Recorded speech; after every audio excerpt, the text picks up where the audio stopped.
A paz do nosso Senhor e Salvador Jesus Cristo. Hoje é dia 17 de agosto, domingo, são 11 horas da manhã. Eu acabei de chegar na nossa congregação, onde nós tivemos uma aula poderosa na Escola Bíblica Dominical, o tema: uma igreja que não teme a perseguição.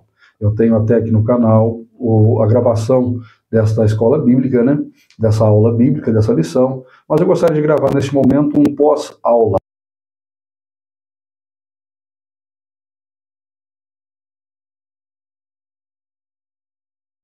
Como eu disse, a lição é uma igreja que não teme a perseguição. Mas eu gostaria de perguntar para você se você foi à sua igreja nesse domingo de manhã participar da Escola Bíblica Dominical.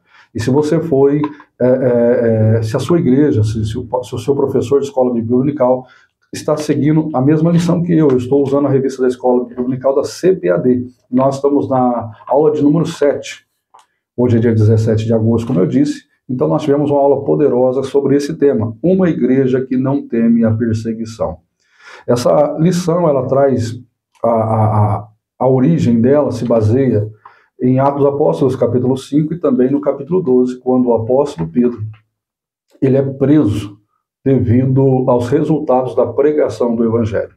O apóstolo Pedro e os discípulos que estavam vivendo naquela euforia do primeiro amor, do Pentecoste, a unção de Deus sobre eles, Pedro curando, fazendo prodígios, sinais e maravilhas. E isto fez com que despertasse nos líderes da época um sentimento de inveja, e eles passassem então a perseguir os discípulos, prendendo, e muitas vezes esses discípulos presos, o Senhor Deus usou de misericórdia e benevolência, enviando o anjo para poder livrá-los. Então, como eu disse, a lição ela foi muito poderosa. Nós aprendemos um pouco sobre uma igreja que ela é perseguida. Jesus disse, né? No mundo tereis aflições.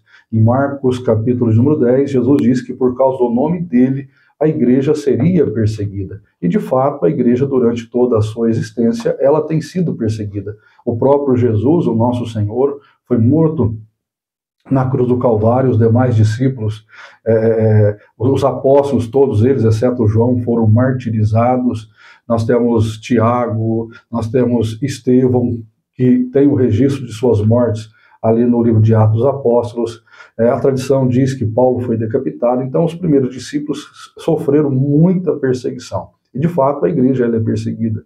Ela foi perseguida durante muito tempo e ela ainda é hoje, né? De forma que nós temos hoje no mundo pelo menos 52 países que ainda são muito fechados ao Evangelho. Alguns países onde há uma perseguição aberta, onde aquele que se declara cristão, aquele que declara a sua fé em Cristo, ele é perseguido, ele é aprisionado. Países como a Coreia do Norte, países como aqueles do Oriente Médio, a Paquistão, Irã, entre outros, aonde eles não concordam, não aceitam a fé cristã.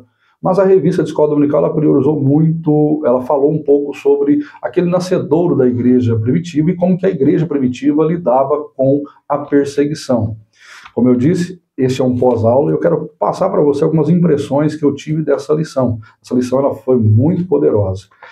O autor ele fala muito, como eu disse, né, ele divide essa lição em duas coisas. A igreja ela é perseguida, mas a igreja também ela é protegida. No nascedouro da igreja, a igreja foi perseguida. O apóstolo Pedro foi aprisionado, foi intimado a não pregar mais.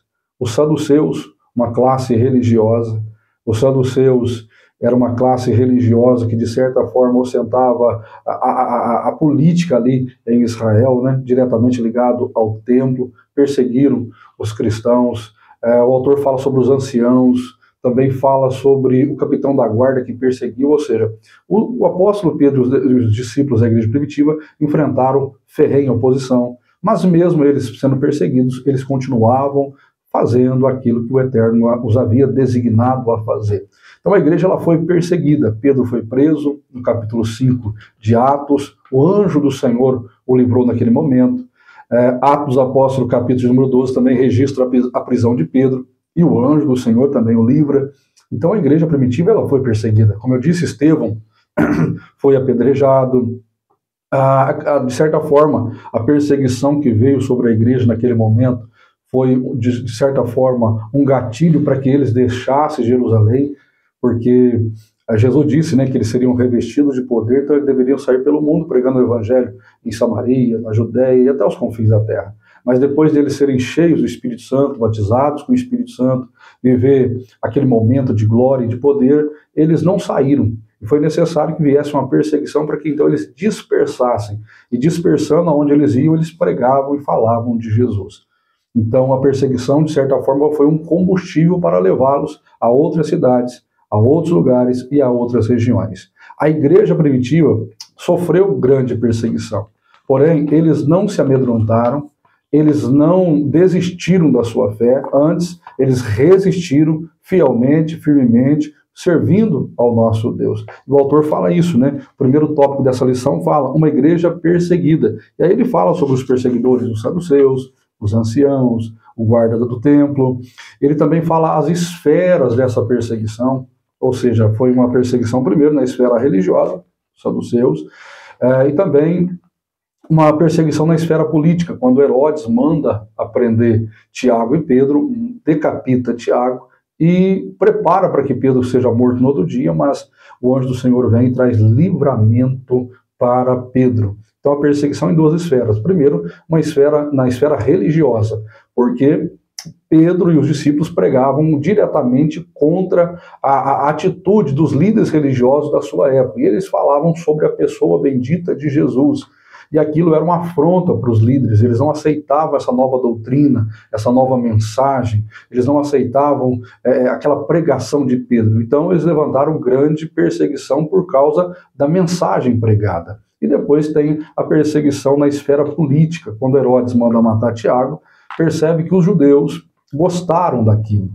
E ele, para que ele ganhasse um certo prestígio, preparou para que Pedro também fosse morto, mas o eterno Deus os livrou. Então a perseguição veio na esfera religiosa, a perseguição veio na esfera política, e o autor ainda fala, a igreja enfrentará oposição, ou seja, a igreja sempre enfrentará perseguição. Essa perseguição nós podemos mudar de lugar, de época, mas sempre haverá perseguição. Por quê? Por causa dos princípios que a igreja prega, devido à ética que a igreja acaba ministrando. Então isso, de certa forma, acaba incitando o ódio nas demais pessoas.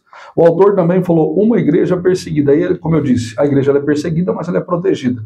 E o autor dessa lição, ele faz questão de frisar que a igreja foi perseguida por causa da religião, por causa da política, mas ele também traz os métodos de livramento de Deus. No caso de Pedro, tanto no capítulo 5 quanto no capítulo de número 12, Pedro foi livre por um anjo. O anjo do Senhor abriu a cela e o conduziu lá de dentro para fora.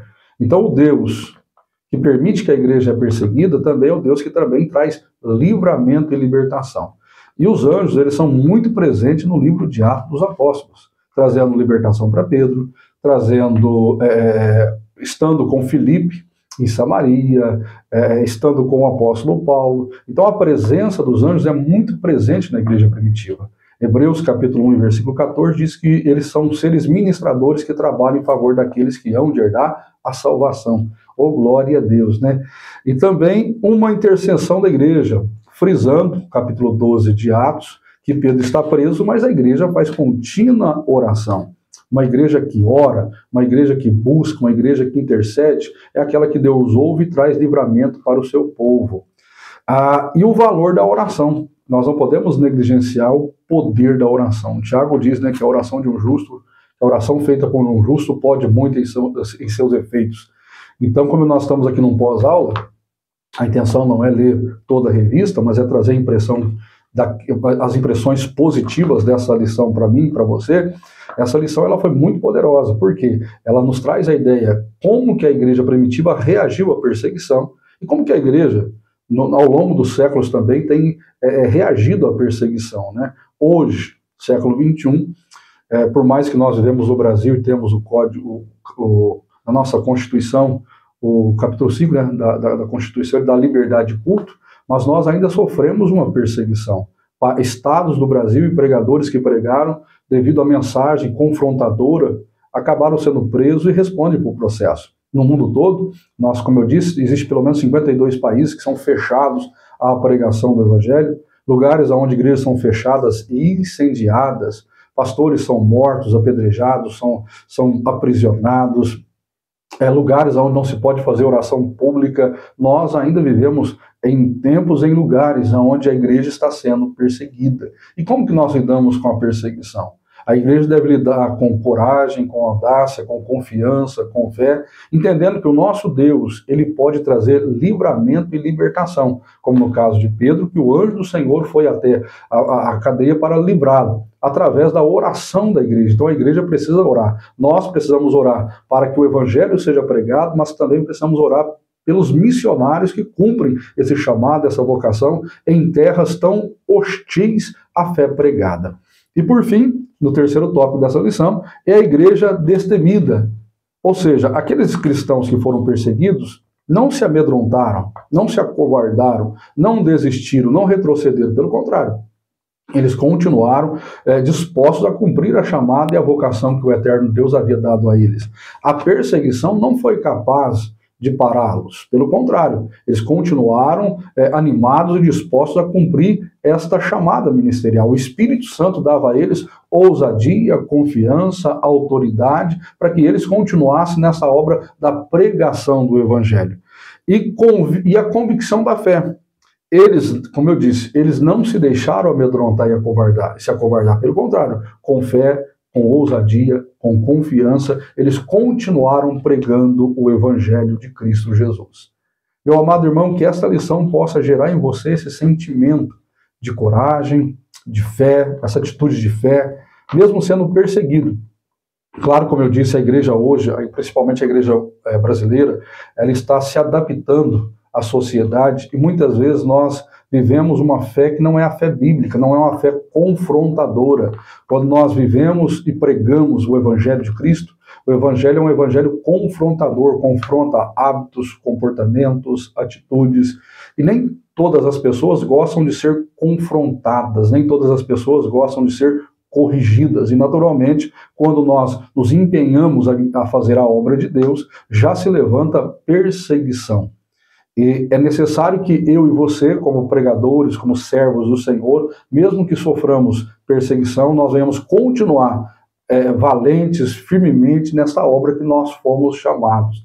Então, essa lição de hoje, uma igreja que não teme a perseguição, ou seja, uma igreja que, mesmo sendo perseguida, continuou ativa, valente, dinâmica, que eu e você possamos refletir na postura desta igreja e termos o mesmo hábito e continuarmos na mesma atitude. Tá bom? Que Deus abençoe você. Ninguém gosta de ser perseguido, é a conclusão dessa lição. Contudo, as Escrituras nos previnem a respeito da realidade da perseguição na jornada cristã. Ninguém gosta de ser perseguido. Nós gostamos de ser apoiados, ajudados, respeitados. Mas nem sempre nós teremos o respeito das pessoas. As pessoas provavelmente sempre poderão levantar perseguidores à causa do Evangelho, a nossa vida. E a perseguição ela vem por muitos motivos. Vem por causa da inveja. Os saduceus tiveram inveja de Pedro. Nós lemos isso em Atos dos Apóstolos, capítulo 5. Acho que é o versículo 14 que fala que o fato de Pedro pregar o Evangelho, as multidões vieram até ele tinha uma certa popularidade. Enquanto mais o cristianismo ele cresce, mais o judaísmo ele vai se arrefecendo. Isso faz com que os líderes judeus tenham um ciúme daquela nova doutrina dos pregadores e passam a persegui-los. A perseguição ela também vem só pelo fato das pessoas se proporem a fazer. Aqueles que não querem fazer, quando vê alguém fazendo, acaba se levantando para tentar impedir aquele que está fazendo. Isso é natural, nós vemos isso, como disse o nosso professor hoje na aula bíblica, através de Neemias. Neemias se levantou para edificar os muros de Jerusalém, e isso fez com que Sambalate, Tobias e Gesem se levantassem para poder impedi-los. Então, quando você se propõe a pregar o Evangelho, a fazer a obra de Deus, vai levantar opositores e perseguidores. Porém, você tem que ter convicção, firmeza no alvo e no propósito. Tá bom? Que Deus te abençoe em Cristo Jesus.